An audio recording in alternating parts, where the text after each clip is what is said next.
Thierry, bonjour. Bonjour. Bon, on se retrouve à la traversée estivale à Meudon. Ah oui, c'est très important pour nous. Ouais. Pour nous tous. Pour tous les passionnés, c'est un rendez-vous incontournable. Incontournable pour les clubs d'Île-de-France. Et maintenant, il y a beaucoup de clubs qui viennent de province, voire même de l'étranger. Il y a beaucoup de gens, j'ai vu ce dimanche, là, qui ont fait des centaines de kilomètres pour venir spécialement à Meudon faire la traversée estivale. Ah mais de toute façon, la passion, ça élimine tous les kilomètres. On est bien d'accord. Bon. Parfait. Et il y a un rendez-vous aussi à Paris qu'il ne faut pas louper, c'est au mois de février, Rétromobile. Absolument, ça fait partie du calendrier des grands passionnés internationaux maintenant. Tout à fait. Parce que là, on voit Rétromobile, il y a des gens qui viennent effectivement de très très loin. De plus en plus, on voit des Américains qui viennent, de l'Asie également. Donc... De l'Asie, du nord, de l'Est. En fin de compte, quelque part, on réunit les 4 points cardinaux. Voilà. Et ça, c'est pas mal. Important. Alors vous êtes chargé du développement et de l'animation au sein de Rétromobile. Bon, pour le moment il est un peu tôt, on n'est qu'au mois de juillet 2019, mais pour février 2020, je suis sûr que ça va être une super édition avec plein de surprises. Chaque année on essaye surtout, les efforts c'est de montrer ce qu'on ne voit pas ailleurs. Voilà. Et c'est pas si évident parce que moi depuis 1980 je suis quelque part dans les murs et mais j'ai toujours fait avec passion et ce qui est génial c'est qu'on avait rencontré des gens extraordinaires dans des domaines mais complètement différents et normalement pour 2020 là on va toucher un domaine qui sort un petit peu, je dirais, du milieu de la voiture de collection, mais par contre, la passion, elle est vraie. Elle sera toujours là. Elle est en acier. Vous nous mettez déjà l'eau à la bouche. Hein. Après, à vous d'imaginer. Voilà. Mais à chaque édition, on s'aperçoit que le nombre de mètres carrés grandit. Il y a de plus en plus de pavillons qui sont consacrés à l'automobile, aux pièces détachées, aux accessoires, etc., etc. Mais ça grandit de plus en plus. C'est le salon européen le plus grand. Européen et mondial maintenant, faut le dire, hein, parce que la passion n'a pas de frontières. Ouais. Ça, il ne faut jamais l'oublier. Hein. Et maintenant, on essaye de développer différents thèmes, et même sur quelque part un petit peu l'évolution des métiers qui touchent la voiture ancienne. Ouais. Parce que la voiture ancienne, la passion c'est une chose, mais ça fait vivre beaucoup de gens.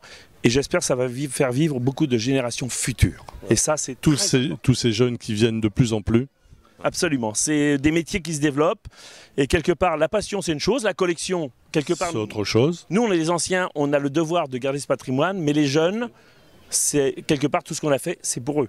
Mais on le voit, hein. Même ici il y a de plus en plus de jeunes qui viennent avec des voitures ou simplement pour voir les voitures, mais un maximum de jeunes, c'est bien. Bah, de toute façon, vous savez que moi j'ai commencé ma collection, j'avais une 201 Peugeot. Il y a à peu près maintenant une bonne 45 ans. Et on m'a dit, c'est quoi cette vieille bagnole full à la casse? J'ai dit, je m'en fous, c'est ma voiture. Exactement. Et ça, c'est de l'amour.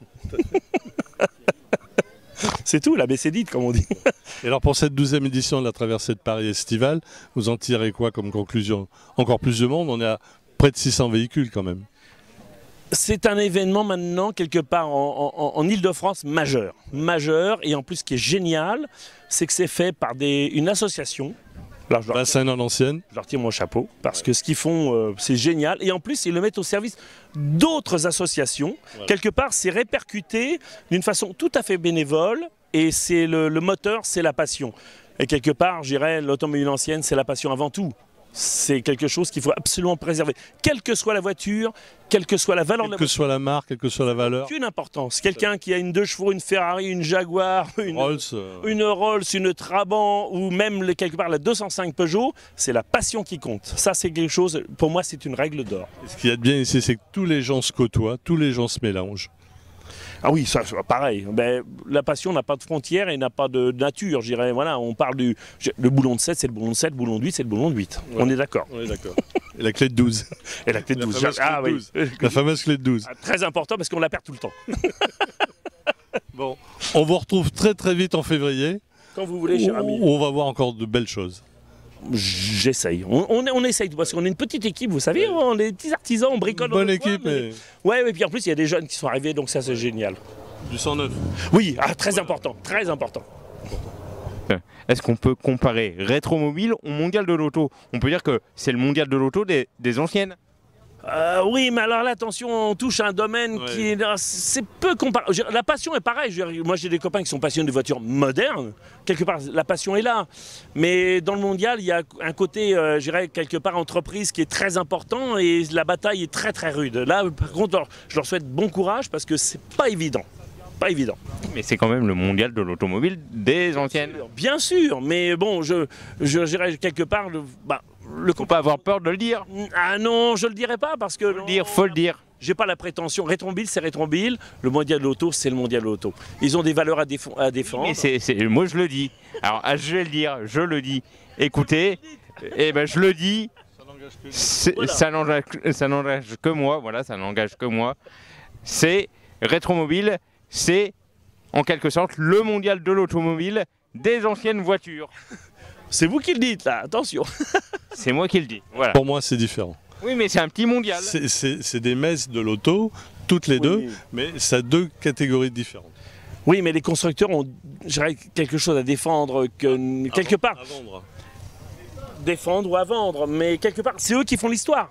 Aussi. Chaque voiture qui sort des constructeurs, 20 ans après, quelque part, c'est notre passion. Ouais. Donc voilà, c'est quelque chose pour moi qui est c'est inséparable, mais les valeurs sont différentes. Nous, on a du patrimoine, eux, ils ont une valeur commerciale à défendre, et quelque part, c'est pas évident pour eux. Je leur souhaite bon courage d'ailleurs, toujours. À Rétromobile, il y a de plus en plus de participants. Alors qu'au mondial, on s'est aperçu encore à la dernière édition en 2018 qu'il y avait moins de constructeurs qui étaient présents, qui sélectionnent leur salon. Certains y visent Genève et pas Paris, c'est différent. Voilà, ils ont des valeurs à défendre qui sont complètement différentes. Voilà. Je pense qu'eux n'ont vraiment pas ils ont la tâche qui n'est pas facile du tout. Ouais. Mais par contre, ce sont des passionnés. Ça, alors là, moi j'ai des amis qui travaillent chez des constructeurs dans la voiture moderne et ils sont passionnés avant tout. On ne fait pas ce métier par hasard. Exactement. Voilà. Dernière question pour terminer. Vous avez fait venir le Berliet, le plus grand, hein, l'an dernier, enfin cette année. L'an prochain, ça va être quoi? Vous allez nous faire venir quoi comme surprise? Allez, un scoop. Alors, quelque chose de complètement différent, parce qu'il faut toujours se différencier. Quelque chose qu'on n'a jamais vu, parce que ce qui est bien, on essaie de vous présenter ce qu'on n'a pas vu ailleurs. Alors, ce que je peux vous dire, c'est un domaine très différent, très différent. Ça va sortir d'un métier très passion aussi, très passion. Alors je dirais l'indice, quelque part, c'est que là, il y a un facteur, je dirais, travail, qui n'existe peut-être pas trop dans la voiture de collection, parce que là, il y a une valeur familiale et travail. Voilà, je n'en dirai pas plus. Vous êtes salivé et vous nous avez déjà trop dit. Dites-nous en plus à nous. Ah non, c'est impossible. C'est une voiture, camion, un avion, je sais pas, un char peut-être. Vous le découvrirez. Une moto. C'est quelque chose qui est très attaché, qui est ancré quelque part. En plus, c'est une valeur familiale et de travail qui est mondiale. Mondiale. Je n'en dirai pas plus. Bon.